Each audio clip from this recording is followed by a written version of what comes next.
At kaugnay ng pagkakalusot sa Senado ng FOI bill, makakapanayam natin si Senator Grace Poe, ang sponsor ng naturang bill at chair ng Senate Committee on Public Information and Mass Media. Magandang umaga po, Senator Poe. Magandang umaga, Howie, at sa lahat ng nanonood at nakikinig, magandang umaga po. Ito po yung naging priority ninyo bilang bagong saltang senador. Ano ho yung strategy niyo para maipasa ito? Malaking bagay kasi na ang komite na dumitinig nitong panukala na ito ay aking pinamumunuan.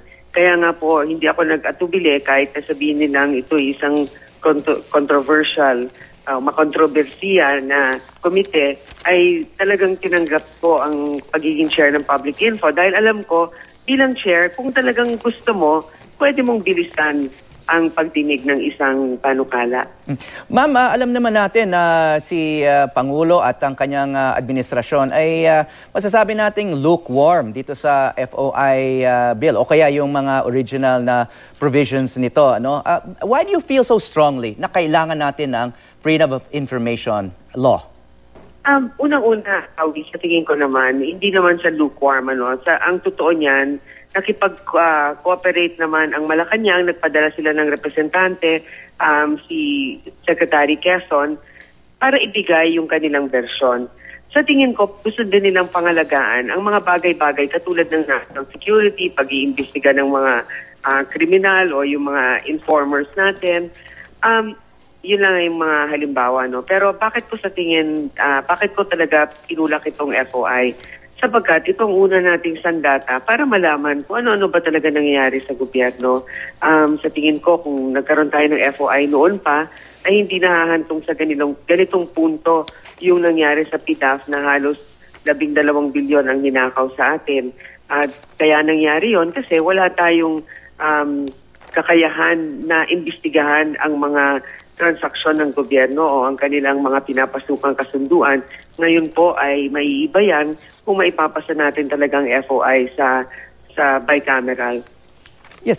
Well, speaking of which, ma'am, parang of course all laws are a product of compromise, binabasa po namin dito sa Section 7, napakahaba nitong mga exceptions dito sa access to information, and then there are some provisions here na pwedeng ma-interpret to cover so many kinds of information. But ano ba ho ang malinaw na kasali dito o sa freedom of information? What do citizens have to look forward to? Considering ang dami-dami pong exceptions, what should clearly be in the public domain?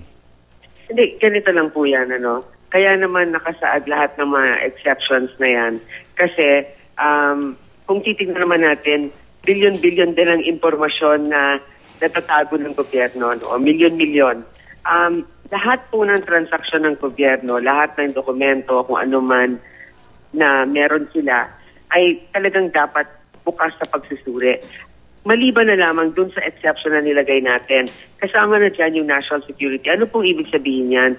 Kunyari po, meron tayong mga operations, yung ating military, tungkol po sa mga kunyari mga insurgents, kaya yung mga Abu Sayyaf, na hindi naman dapat malaman agad ng ating mga kababayan sapagkat mamimiligro naman po ang ating mga military, hindi pwedeng malaman agad. Pangalawa, kunyari po merong investigasyon sa isang criminal activity, mga leads sa drug cases, hindi naman natin pwedeng sabihin na ito'y ating tinutumbok ngayon sapagkat biglang magtatago yung mga yan.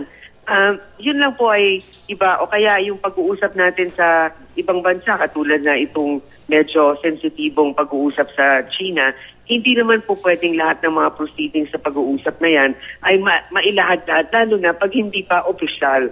Yes, Subalit, Howie, meron naman kasi tayo mga remedial measures. Halimbawa, kung sa tingin natin ay mali talaga at dapat mailabas, pwede nating kasuhan sa ombudsman o sa korte para naman mailabas yan. At meron pong period of declassification. Ibig sabihin, pag sinabing ito ay classified, dapat nakasaad din doon kailan magiging available yung informasyon na yan. Hindi katulad noon, parang bahala na kung kailan pwede. Ngayon, meron talaga nakasaad kung kailan. Yes, ma'am. Siguro mas malinaw yung tungkol sa national security. Ano? Pero kasama din po yung sa mga exceptions, yung information that would, quote, deprive a person of a right to a fair trial and impartial adjudication. Wouldn't perhaps some public officials use that exception to block access to information? For example, sa mga pork barrel contracts, pork barrel information that they can say would deprive them of a fair trial. Pakiulit po yung umpisa. Naputol kasi nasa kalye po ako. Yung umpisa pong sinabi nyo. Ma'am, yung kasi kasama dito sa exceptions, yung information that would, quote, deprive a person of a right to a fair trial. Opo. Pag ito po yung subject na kasi sa isang court proceedings, at meron naman pong order yung korte na hindi naman dapat ito pag-usapan pa sa puntong ito, hindi naman, talaga naman mangingibabaw yung sasabihin ng korte. Kaya hindi naman po talaga kailangan na mangamba ang ating mga kababayan na yung kanilang ibang mga kalayaan ay mababawasan. Ito nga po ay nagpapalakas ng mga kalayaan natin at naglalagay sa ayos rin ng mga bagay-bagay na hindi naman dapat abusuhin. Okay. Maraming salamat po, Senator Grace po. Okay, thank you, Howie.